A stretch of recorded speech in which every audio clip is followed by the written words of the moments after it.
My name's Ed Stanfield, and I'm a Master Chief Aviation Anti-Submarine Warfare Operator. And then because of a high year tenure, I went to the inactive reserve in 1990. Stayed in the inactive reserve just doing correspondence courses up to age 60. So that's, in a nutshell, the career.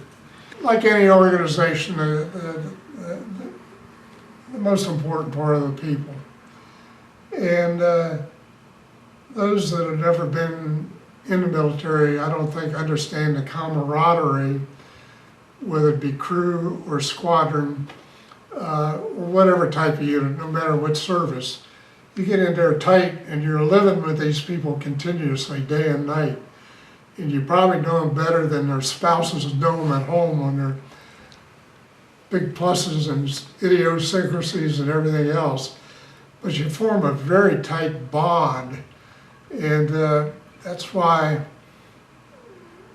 when you go to reunions, they just keep going on, and you keep hearing stories that you've heard them over and over again, but some you never heard of before, and you think, holy cow.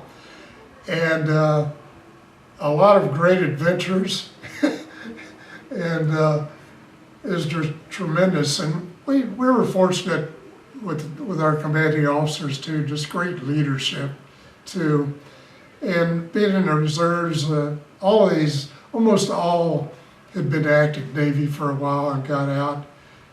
Many of our pilots were airline pilots in their normal jobs, but we had attorneys that were pilots, and they that was the biggest thing, is the people as much as the places we went to and the stories we had.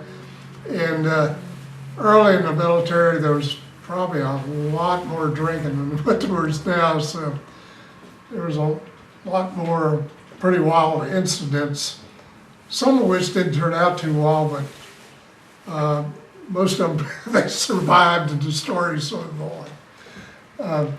But they've tightened up. A lot of clubs on the bases have closed up because they just don't have the participation they used to. And the safety was the big of it. They tightened up on, back in the early days, we had an informal rule that between the two pilots, one of them had to be sober whenever he flew anywhere. But nowadays, no crew members, no drinking 8 hours prior, and they adhered to it. That's one reason why the safety record went up so much better than what it used to be in the older days.